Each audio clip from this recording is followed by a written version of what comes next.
दोस्तों, एक समय था जब भारत को विश्व गुरु का नाम दिया गया था। और ये बात सत्य भी है, क्योंकि हमारी जो शिक्षा व्यवस्था थी, हमारी शिक्षा प्रणाली थी, वो दूसरी शिक्षा व्यवस्थाओं से काफ़ी आगे थी और काफ़ी एडवांस थी। अभी हर व्यक्ति द्वारा एक सवाल उठाया जाता है कि हमारी शिक्षा नीति में या हमारी शिक्षा व्यवस्था में काफ़ी सारी ऐसी खामियां हैं, जिसकी वजह से जो तबका या जो सम्मान हमें पहले मिला करता था, आज वो सम्मान हमें नहीं मिल रहा है। दोस्तों, इसकी पूरी कहानी मैं आप लोगों को बताने जा रहा हूँ। इस वीडियो को आप आखिरी तक देखिए और बहुत सारे रोचक तथ्य अपनी शिक्षा प्रणाली से, शिक्षा व्यवस्था से जुड़े हुए आप लोगों को पता चलेंगे। और बहुत सारी ऐसी बातें हैं जो आपको शायद पता नहीं होंगी।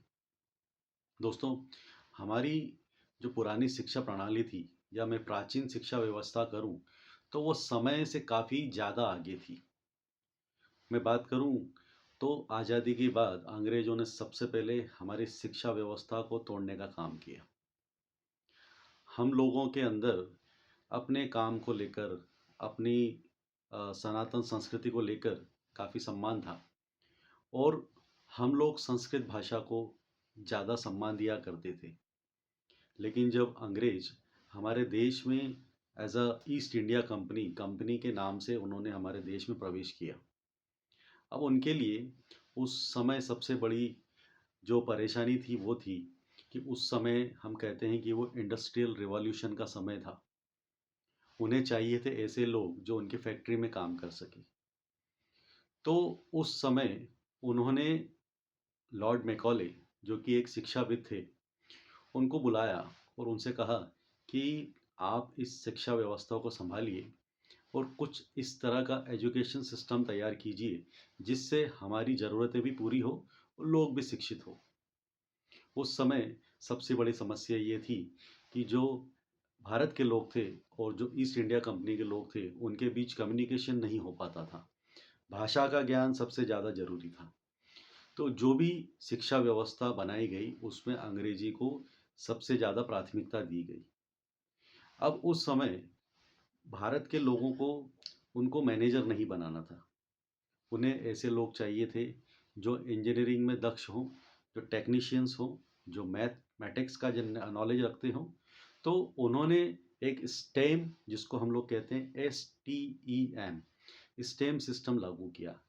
S science, T technology, E engineering और M मैथमेटिक्स।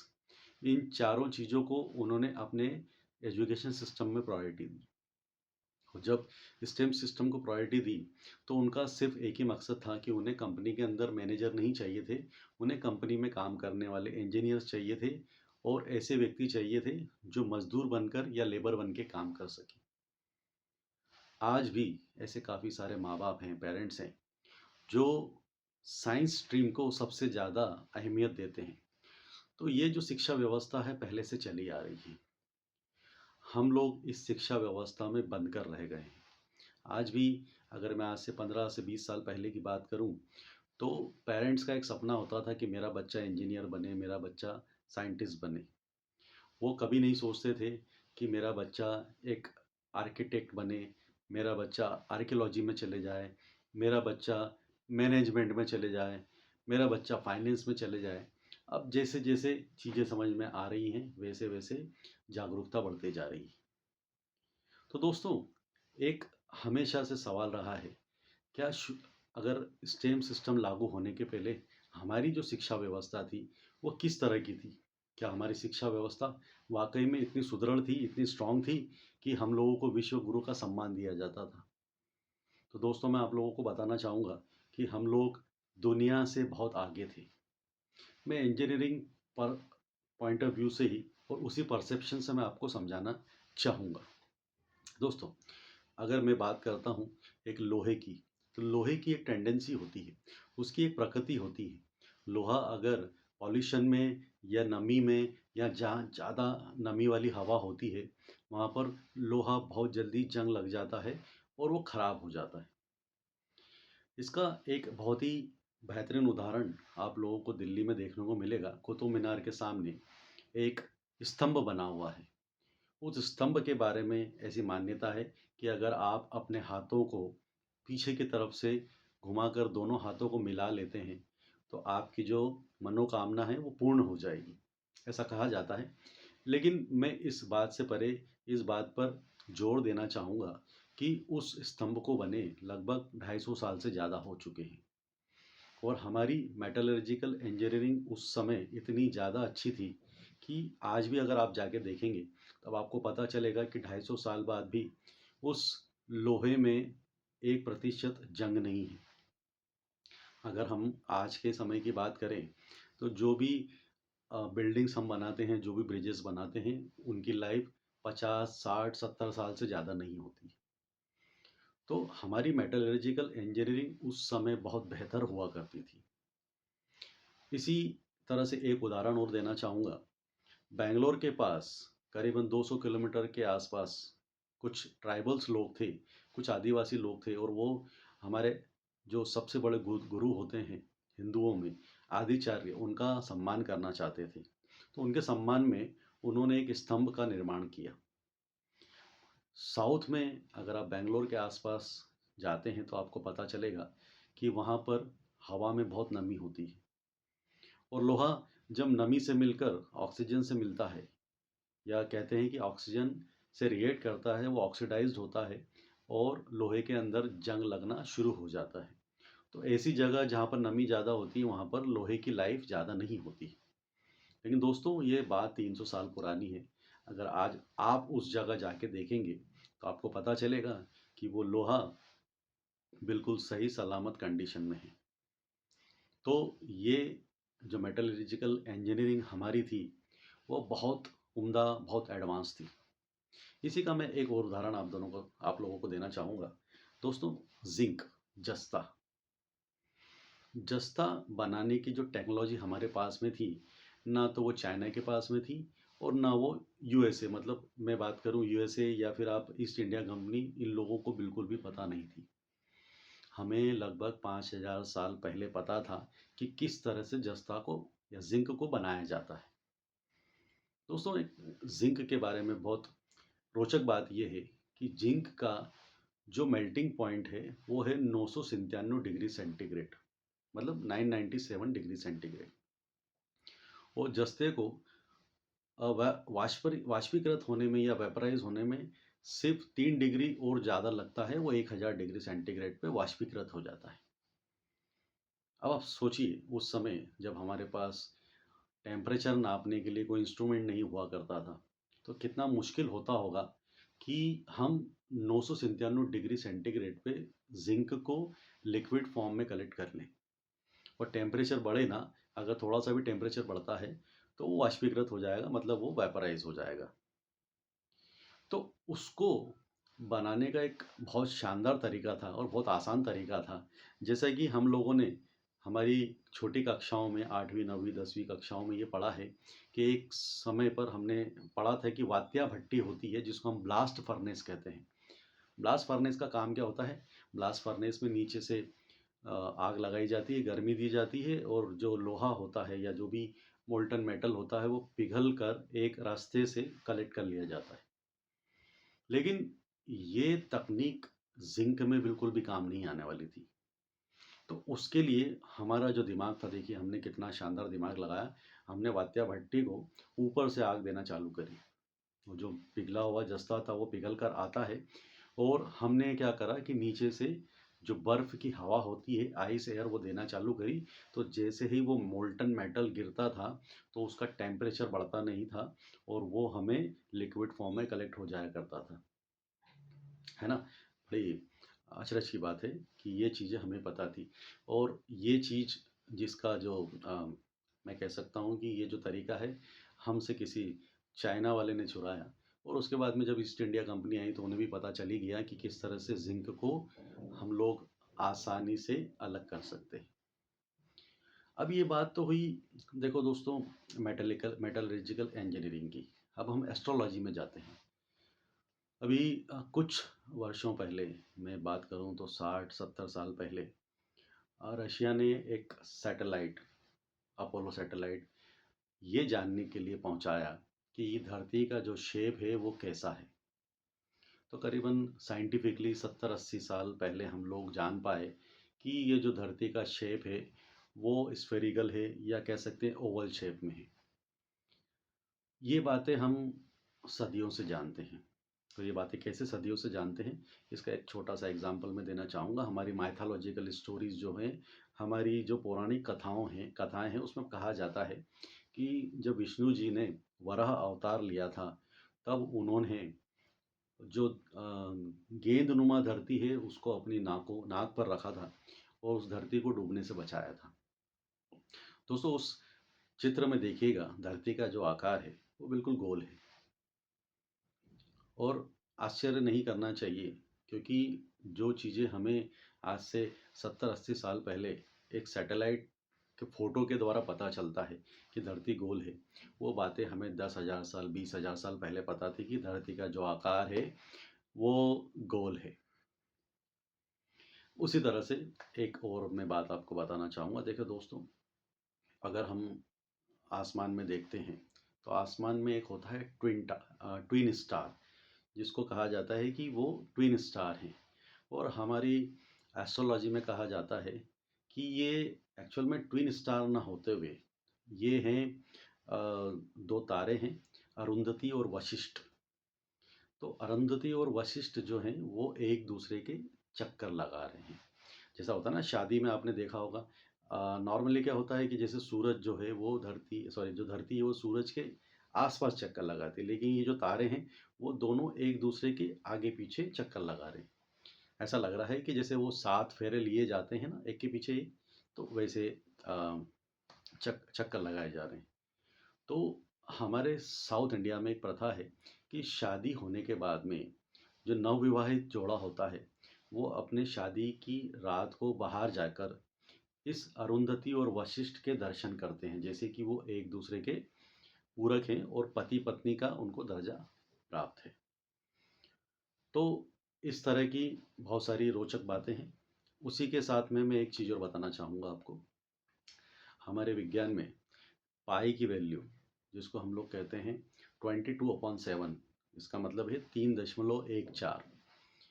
तो ये पाई की वैल्यू आपको गीता के एक श्लोक में मिलेगी।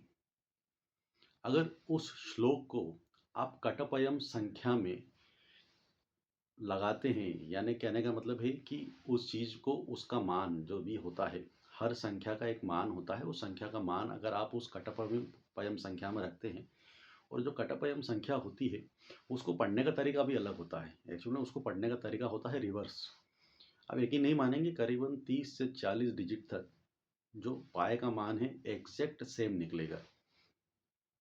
तो ऐसी बहुत सारी बातें हैं और ऐसे बहुत सारे तथ्य हैं जिससे हम लोग ये जान सकते हैं कि हमारी जो व्यवस्था थी, हमारी जो शिक्षा व्यवस्था थी, वो काफ़ी सुदृढ़ और काफ़ी एडवांस थी। अब समय बदल गया है। समय बदल गया है क्योंकि सबसे पहले जो ईस्ट इंडिया कंपनी आई थी, उन्होंने कोशिश यही करी कि कैसे भी करके इस एजुकेशन सिस्टम को तोड़ा जाए, क्योंकि इस एजुकेशन सिस्टम को तोड़ने के बाद ही वो अपने एजुकेशन सिस्टम को अप्लाई कर पाएंगे। और उस एजुकेशन सिस्टम को अप्लाई करने के बाद में एक थ्योरी चली जिसको हम लोग कहते हैं मगध थ्योरी। बिना किसी चीज़ को जांचे परखे, बिना किसी चीज़ को समझे, हम उसको एज इट इज़ याद कर लेते थे और उसी को सच मान लिया करते थे। और ये जो थ्योरी है, ये जो सिस्टम है, ये जो पुराना ढर्रा है, वो अभी तक चला आ रहा है और इस ढर्रे को बदलने की बहुत ज़्यादा ज़रूरत है। आज अगर हम 250 साल और 300 साल में हम दूसरे देशों से अपनी एजुकेशन सिस्टम को अगर कंपेयर करेंगे, तब पता चलेगा कि हमारा एजुकेशन सिस्टम जहाँ पहले था आज भी वहीं के वहीं है। मैं एक छोटा सा एग्जांपल आप लोगों को देना चाहूँगा कि मैं पढ़ता हूँ, सपोज़ करिए मैं इंजीनियरिंग कॉलेज में पढ़ता हूँ। इंजीनियरिंग कॉलेज में मेरा पहला दिन है और उसी दिन मैं मोबाइल लेकर क्लास में चले जाता हूँ। गलती से मेरा मोबाइल की घंटी बज जाती है और जो मेरे शिक्षक हैं वो कहते हैं कि इस क्लास का एक नियम है, अगर आप दोबारा क्लास में मोबाइल फ़ोन लेकर आएंगे तो ये मोबाइल फ़ोन मैं अपनी ड्रॉअर में रख लूँगा, जब्त कर लूँगा, और जब 4 साल बाद आपकी डिग्री कंप्लीट होगी, आपको ये मोबाइल फ़ोन दोबारा दे दिया जाएगा। ठीक है। अगले दिन मैं फिर वही गलती करता हूँ, मोबाइल फ़ोन मेरी जेब में रहता है और वो बज उठता है। अब मेरे पास कोई ऑप्शन नहीं है, मेरे जो टीचर हैं वो मेरा मोबाइल फ़ोन जब्त कर लेते हैं। मोबाइल जब्त हो जाता है, मैं अपनी डिग्री कंप्लीट करता हूँ और 4 साल बाद मुझे वो मोबाइल फ़ोन दिया जाता है। जब ये मोबाइल फ़ोन जब्ती किया गया था, ये mobile phone 4G 5G technology का था। अब मैं 4 साल बाद की बात कर रहा हूँ कि 4 साल बाद क्या होगा। हो सकता है कि 7G टेक्नोलॉजी आ जाए, या इसको इस तरह से समझते हैं कि मैंने जब मोबाइल फ़ोन जब्त करवाया था तब वो 2G टेक्नोलॉजी का था, आज 5G टेक्नोलॉजी है। तो क्या वो मोबाइल फ़ोन मेरे किसी काम का है? उसी तरह से जो चीज़ें हमें पढ़ाई जाती है वो अपडेटेड नहीं होती है। आज भी हम लोगों को जुम्मन शेख की कहानी पढ़ाई जा रही है। बच्चों से वंडर ऑफ साइंस के जो निबंध लिखवाए जाते हैं वही पुराने डर्रों पर लिखाए जा रहे हैं। आज टेक्नोलॉजी के बारे में बात नहीं होती है। आज अगर बच्चों को स्टार्टअप्स के बारे में कुछ नहीं बताया जाता है, आज बच्चों को ये नहीं सिखाया जाता है कि बच्चों गलतियां करो। हम लोगों को गलतियां करने से हमेशा रोका जाता है। अगर गलतियां नहीं करोगे तो सीखोगे कैसे? एक बहुत अच्छी बात कही जाती है कि we should not make mistakes, ऐसा कहा जाता है स्कूलों के द्वारा, लेकिन मैं उसका उल्टा कहता हूँ। मैं कहता हूँ कि वी शुड मेक मिस्टेक्स, हमें गलतियां करना चाहिए, but we should not make one mistake again and again. अगर हम एक ही गलती को बार बार दोहरा रहे हैं तो somewhere you are doing something wrong. इसका मतलब है कि आप कुछ गलत कर रहे हो। You are not learning something from your mistakes. आप अपनी गलतियों से कुछ नहीं सीख रहे हो। और यही हकीकत है दोस्तों। जब भी बच्चा छोटा होता है, अगर वो गिरता है तो उसे समझाने की जगह हम फर्श को मारते हैं। हप, फर्श की गलती है ना, ऐसे ही होता है। और दूसरा क्या होता है, एजुकेशन सिस्टम में चीज़ें किस तरह से बच्चों का भविष्य खराब करती है उसका एक छोटा सा एग्जाम्पल मैं देना चाहूँगा। जब बच्चा बहुत छोटा होता है तो उसकी सोच बड़ी होती है, उसका सपने बड़े होते हैं, उसके ड्रीम्स बड़े होते हैं, उसके एफर्ट्स बड़े होते हैं। वो बोलता है कि मैं बड़ा होकर एयरफोर्स पायलट बनूंगा, मुझे आर्मी में जाना है। थोड़ा और बड़ा होता है तब हमारी शिक्षा व्यवस्था उसके मन में धीरे धीरे धीरे धीरे कुछ चीज़ें डाल देती है, जिससे उसको समझ में आता है कि नहीं, एयरफोर्स पायलट बनना मेरे बस की बात नहीं है, मुझे तो डॉक्टर बनना है या मुझे इंजीनियर बनना है। फिर थोड़े दिन गुजरते हैं, तब वो सोचता है कि नहीं, मुझे डॉक्टर और इंजीनियर नहीं बनना है, मुझे कोई सरकारी जॉब मिल जाए तो मेरा जीवन अच्छे से गुजर जाए। और जब वो सीधे बचपन से बुढ़ापे की तरफ बढ़ता है, जवानी तो उसकी आती ही नहीं है, क्योंकि वो परीक्षाओं में ही लगा रह जाता है, सिर्फ इस सपने में कि मुझे कहीं से कोई सिक्योर जॉब मिल जाए तो मेरी ज़िंदगी आराम से कटेगी। उसकी ज़िंदगी ख़त्म होने को आती है जब वो 30 से 35 साल का हो जाता है। और जब 30-35 साल का हो जाता है तब उसकी प्रायोरिटीज़ एयरफोर्स पायलट से बदल कर एक 10-15 हज़ार की नौकरी पर लग जाती है कि मुझे 10 से 15 हज़ार की नौकरी मिल जाए तो मेरा जीवन सफल हो जाए, कम से कम इन खर्चों से तो मैं बचूंगा, मेरी ज़िंदगी तो मैं जी लूँगा। हमारे एजुकेशन सिस्टम में परीक्षा का जो डर है वो बच्चों का जीवन खराब करता है। एक बहुत अच्छा कोटेशन है कि we never change our habits until we don't have compulsion. जब तक मजबूरी नहीं होती है तब तक हम अपनी आदतें नहीं बदलते हैं। परीक्षा आती है तो 15 दिन पहले किताबें उठाते हैं और पढ़ना शुरू कर देते हैं। जबकि शिक्षा कुछ इस तरह से होना चाहिए कि बच्चा साल भर तक सीखे। और ये जो पढ़ाई होती है वो अगली कक्षा में जाते से ही जितना भी आपने पढ़ा है सब आगे पाठ पीछे सपाट हो जाता है। और शिक्षा व्यवस्था इतनी बुरी तरह से हमारी ध्वस्त हुई है कि 20 से 25 साल पढ़ने के बाद में बच्चा जब इंटरव्यू देने जाता है उससे सिर्फ इतना सा सवाल पूछा जाता है कि आपने 20 से 25 साल के अंदर जितना भी पढ़ा है आप 3 मिनट के अंदर उसको समझा दीजिए। आप यकीन मानिए दोस्तों, वो बच्चा जो इंटरव्यू देने जा रहा है वो 3 मिनट भी नहीं बोल पाएगा कि उसने अपने जीवन में सीखा क्या। तो क्या ऐसी शिक्षा का आपके जीवन में कोई इम्पोर्टेंस है? बिल्कुल भी नहीं है।